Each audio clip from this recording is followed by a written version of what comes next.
I asked my dad would he join us, so I don't know if he's around. Yes. Take a deep breath.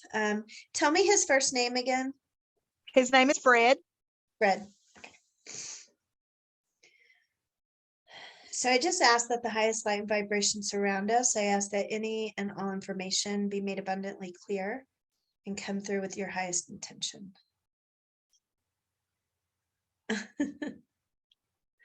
So he's kind of like his energy. So he's here, obviously. His energy is very jovial, happy, kind of go lucky.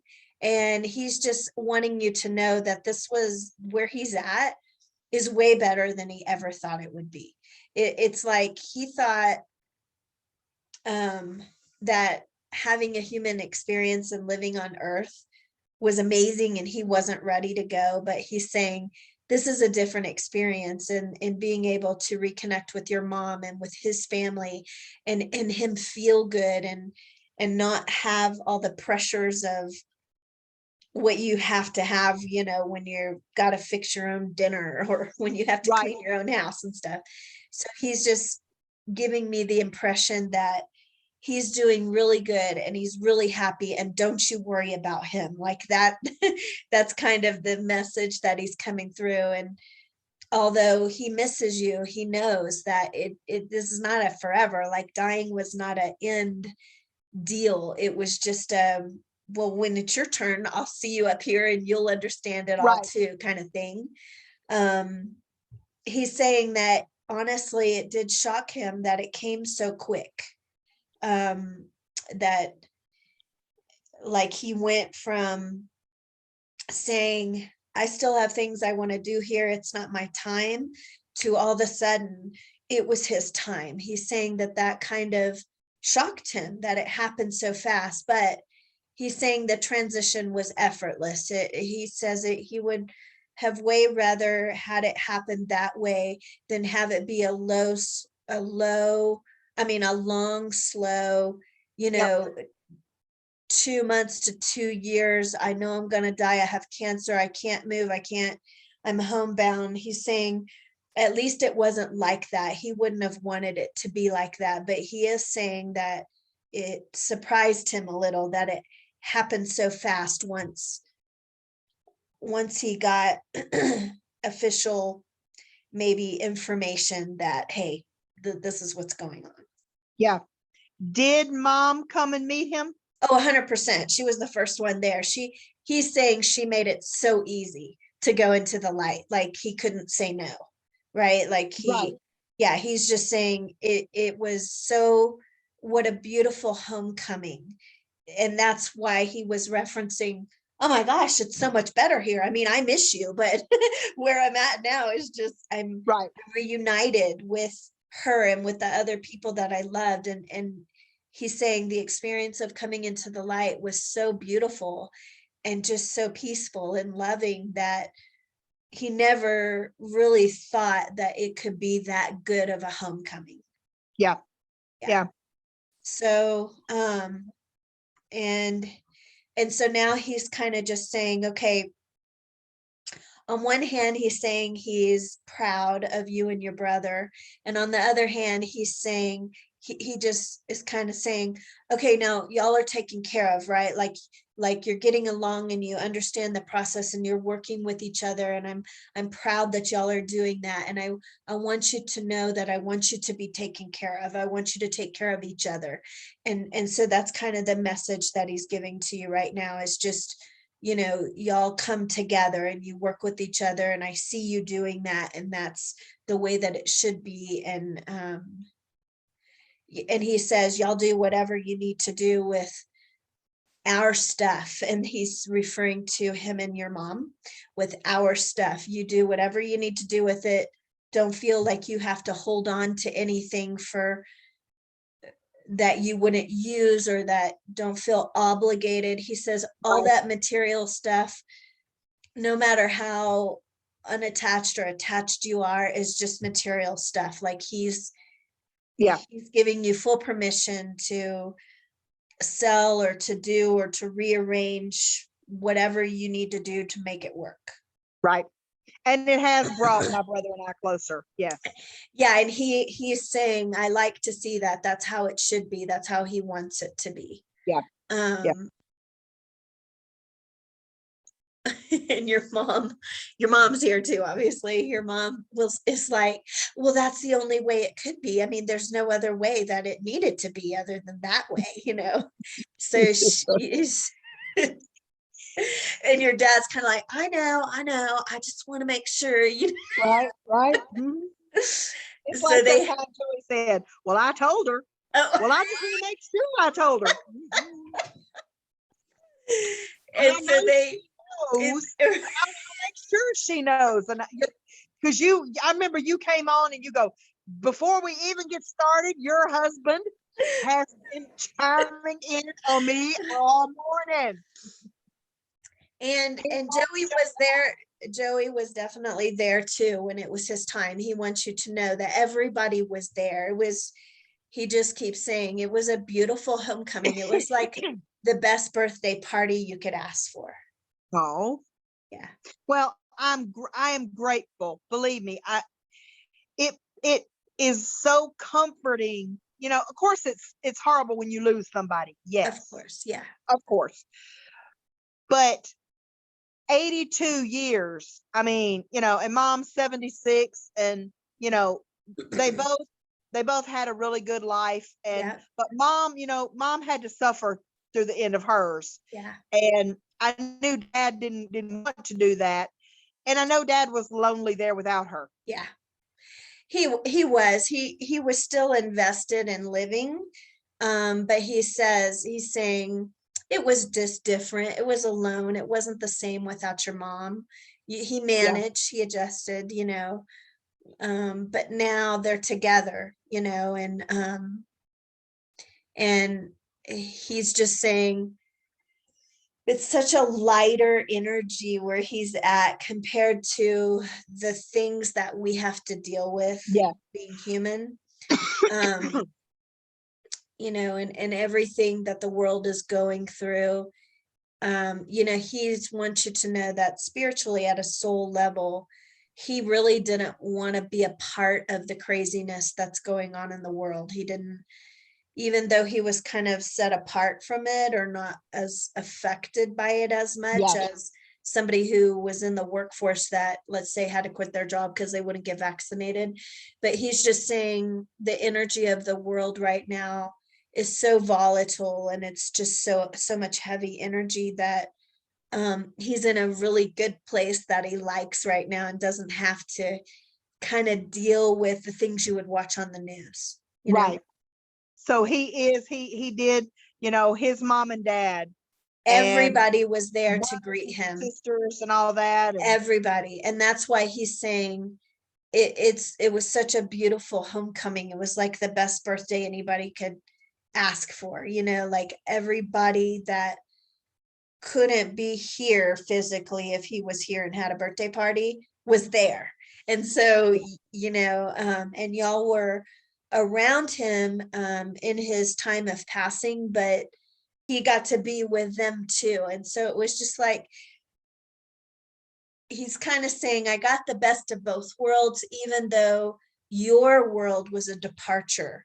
It was you saying bye to him until later, but the homecoming for him on the other side was a welcoming. And so when he's saying, I got the best of both worlds, I had y'all here, even though you were having to say goodbye, but I had them here and they were saying hello. And so it was a moment in time where he's saying he could have a foot in both worlds and be able to have those he loved around him.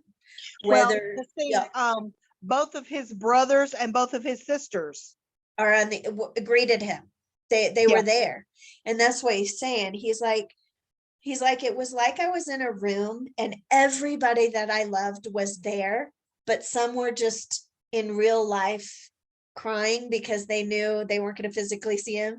And the other were spiritual and they were welcoming me in, but yet I had everybody there, is what he's saying, you know. And It doesn't mean So that, he did know that we were there in the end. oh, 100%. That's why he's referencing it. You Yeah. know, he's just like, if you looked in the room, you could see everybody that I loved, but they couldn't see each other, but I got to see each other. And yes, some were grieving and some were celebrating, but nonetheless, we were all there, you know? Yeah. And so, so he's like, So that part is true. When you get to that point, everybody that has gone before you is there waiting on you. oh, they show up. They fill the room. They fill the room because they know when you have to detach from that and consciously you're like, oh my God, I'll never see Catherine again. Your mind thinks that, but the truth is y'all are going to see each other. You can still connect through me. But they know that in that moment where you're going to take your last breath, it's really scary because it's all you've known for the 6 years, 82 years that he was alive. And so he's got to detach from that mindset, that belief that you're only real if you're in physical form, in order to come into the light, to realize that, oh my God, you know, you mean I can be with my wife and I can look down and see Catherine too? Whereas us, unless you're a medium like myself, whereas us, we're like, I can only see Catherine. And I think Dad's in the light. I think Mom, I think Joey's there. Right. Sean, are they? Oh yes, here they want to say something to you. And you go, oh my God, they are. It's a lot harder for the conscious mind to realize that life exists beyond the veil. But if you're on the other side of the veil, you totally know that not only do you exist in the heavenly realm, like you can actually interact and check in on the people who are living too. So in order to make his transition easier into the light and for him to detach from you and your brother and your kids, everybody has to show up to kind of convince him it's okay. It's way more than you ever read in the Bible, or that anybody's ever told you in church, or Right. that you could ever construct of believing in your limited way of believing. Trust us. And the love is so good. It's like the best piece So of candy and more. He so just moves over. he heard my brother and me when 100. we said, Daddy, you see Mom, it's okay. Yes. Go.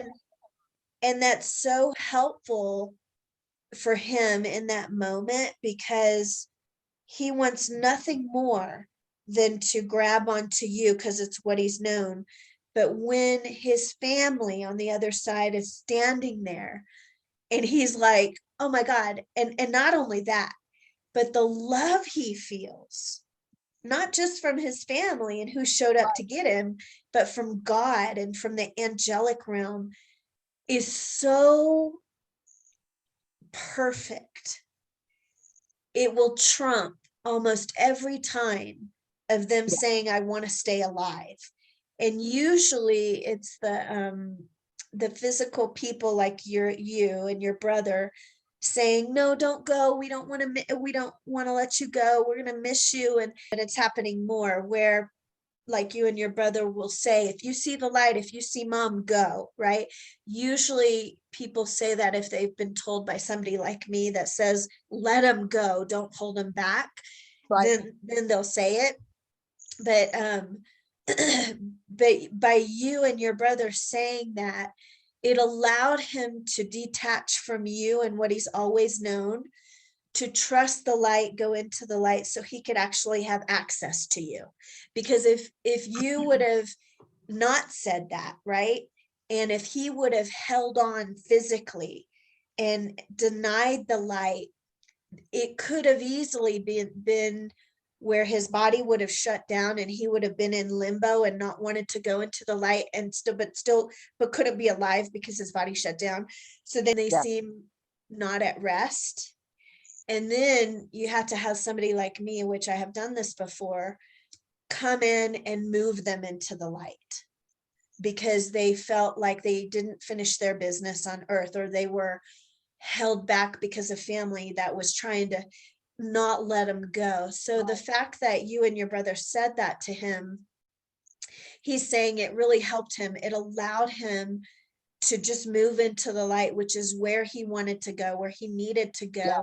And it made his transition really beautiful. He's saying that there's nothing a spirit, a soul could ask for more than to have the blessing of loved ones who are alive say, we wish you well, and have the blessing of loved ones who are in spirit that are wanting to welcome them in to say, come with me.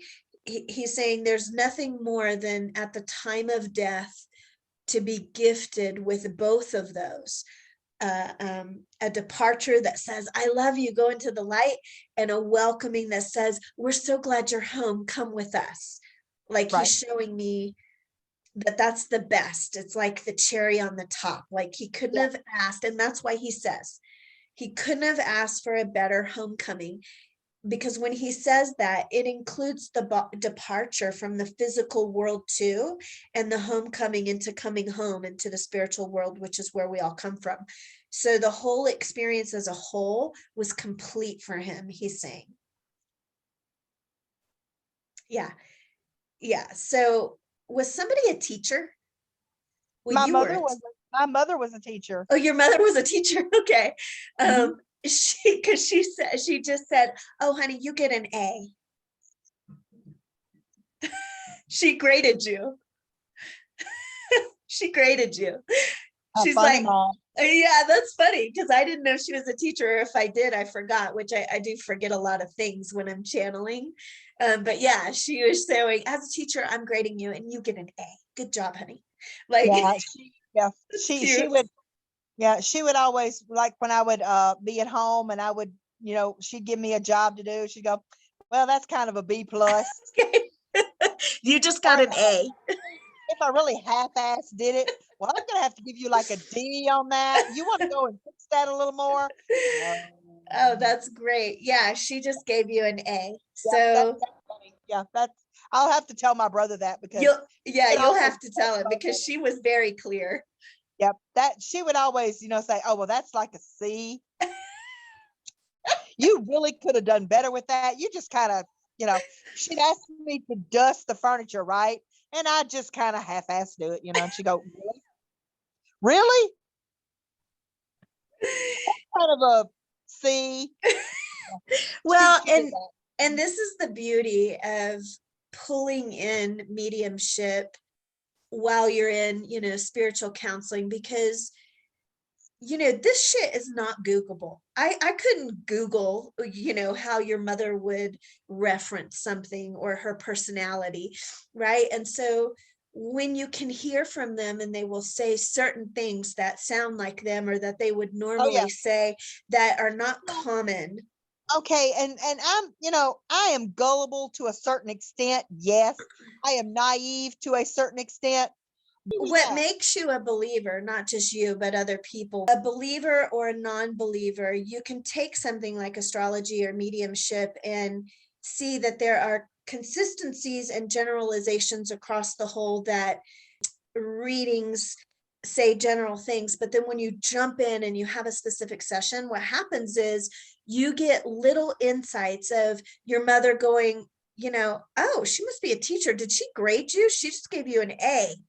Who's going to know that? You can't Google that. It's a direct message from your loved one that is undeniable to you, something I would never know, and it's a hey, I'm here. Do you remember when you freaked Samantha out when you did this? And that's what I'm talking about. Okay, like Joey, her dad, I could never Google and say, what's a weird thing that Joey used to do? And Google would say this.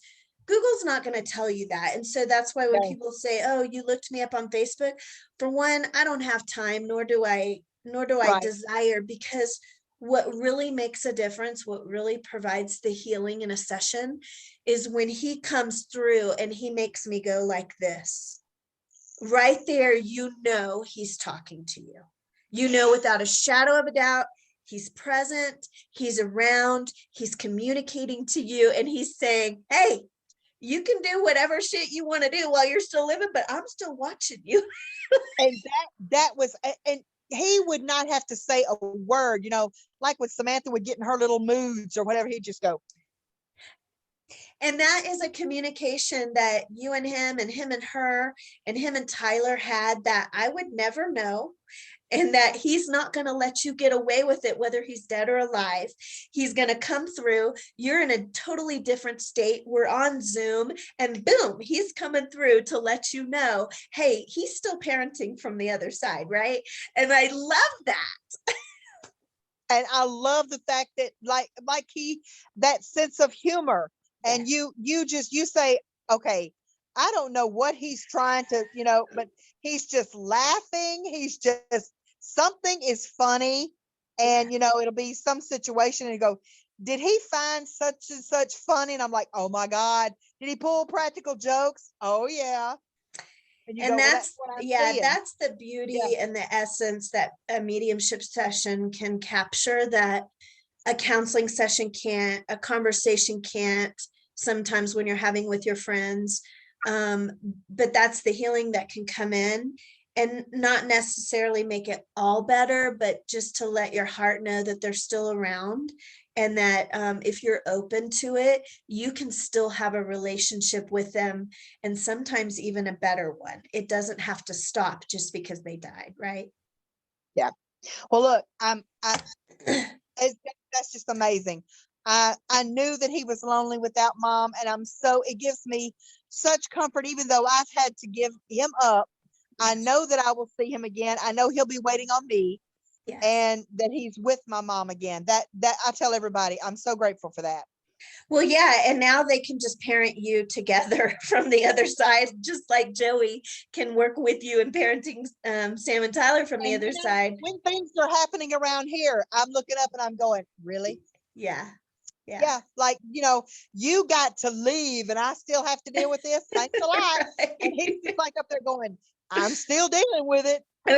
Right. He didn't get a pass, No.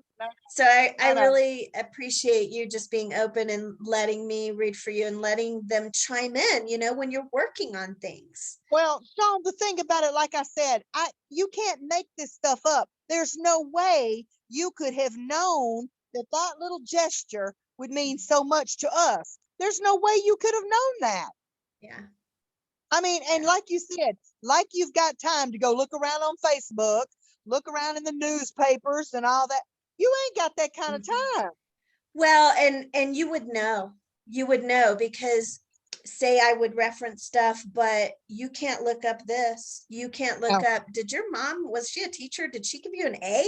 She gave you an A for the send off, it's those that solidify and and really make a difference for you to know that they're around. So yes.